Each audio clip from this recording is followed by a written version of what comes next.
Մենք ոնց որ կամած գնում ենք գումարով բանակից ազատվելու, գիտեք։ Այսինքն ինչ է նշանակում չպատժել այդ քաղաքացիներին, որոնք քրեական հանցագործություն են իրականացնել, չկարողանալ գտնել իրենց, չկարողանալ բերել, ասել դե քանի որ այդ իրավիճակը կա, եկեք միլիոնավոր դրամներ դնենք, ըստ էության խրախուսելը որ շրջանցիր օրենքը, գնա Հայաստանի Հանրապետությունից դուրս, հետո արի վճարի եւ ամեն ինչ նորմալ կլինի։ Մենք հակառակ մտայնություն ունենք։ Մենք ունենք կետ, որով եթե բանակից ապօրինի ազատվածների մասին է խոսքը, իրենք չպիտի Հայաստանի Հանրապետությունում բարձրագույն պաշտոն զբաղեցնեն։ Մեր պատկերացումով զինվորականի մասնագիտությունը բանակ ծառայել ոչ միայն պիտի լինի պարտավորություն, այլ նաև պիտի լինի հետագայում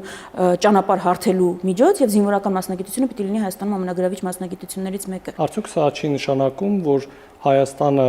ռազմականացվում է եւ օրինակ Ադրբեջանի համար նոր սադրանքի հնարավորություն կամ առիթ կտա։ Իսկ Նիկոլ Փաշինյանը հիմա որ որոշել է մայիսի 28-ին զորահանդես անել, դա ռազմականացում է թե չէ։ Թե ուղղակի ընտրություններից առաջ հասկանում է, որ մարդիկ ամենագլխավոր պահանջը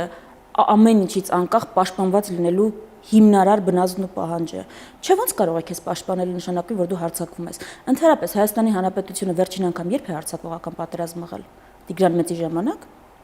Սեփական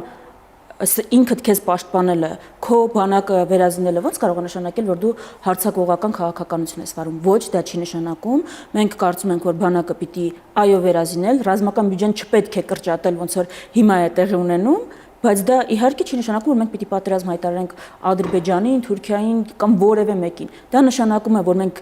պիտի հոգանք հնարավորինս մեր անվտանգության խնդիրներ։